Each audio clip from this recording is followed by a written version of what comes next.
Présentation. Merci, mademoiselle. C'est Abou Haroun. Je suis de l'IJAC.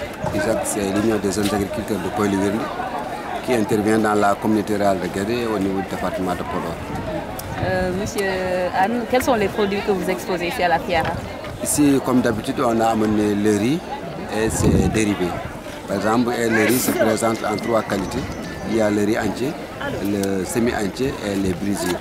En plus de cela, on a aussi le couscous et le haro qu'on a fabriqué à travers à base de riz. Monsieur Anne, on voit ici un stock important de riz. Pourquoi vous avez insisté sur le riz? Oui, on a insisté sur le riz, c'est pour un peu répondre à l'appel des autorités. Cet appel-là, c'est une préoccupation de la famille paysanne, des organisations paysannes, de faire de sorte que les pays aient sa souveraineté alimentaire au niveau national et ne pas se dépendre de l'extérieur.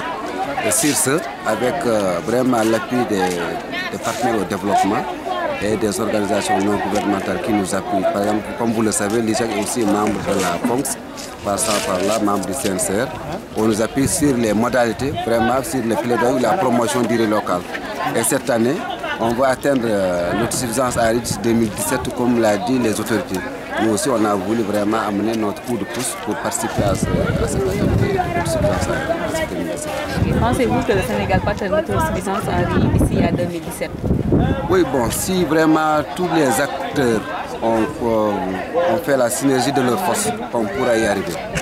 Quelle que soit la volonté du producteur ou bien des producteurs de vouloir booster la production, si les moyens ne suivent pas, il ne peut pas y arriver.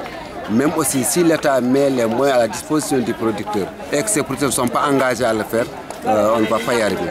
Mais quand même, j'y crois fermement. Parce qu'avec les terres qui sont disponibles, la disponibilité au de l'eau au niveau de la vallée, vraiment, si tous les acteurs unissent leurs forces et ont un seul objectif d'atteindre l'autosuffisance, vraiment, pour moi, ce n'est pas un rêve, c'est quelque chose qui peut être réalisé d'ici 2017. Quelle est la quantité en fait, que vous exposez? On a amené 20 tonnes de riz.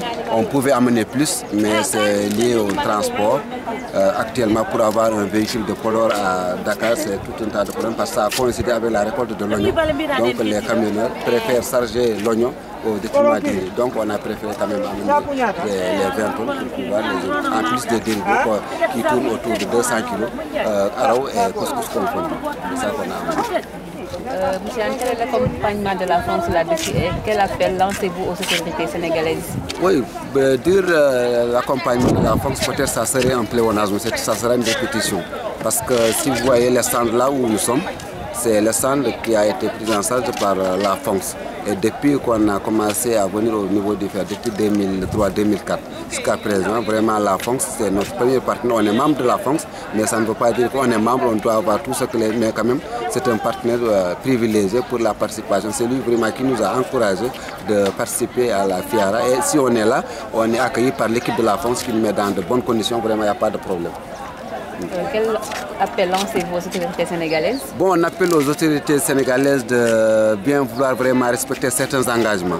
Parfois, on entend des choses, si une fois au terrain, on ne le trouve pas. Par exemple, si on parle de l'autosuffisance en riz, les terres sont disponibles, mais si elles ne sont pas bien aménagées, on ne peut pas faire la production. Bon, l'État est engagé, a dit qu'elle va mettre des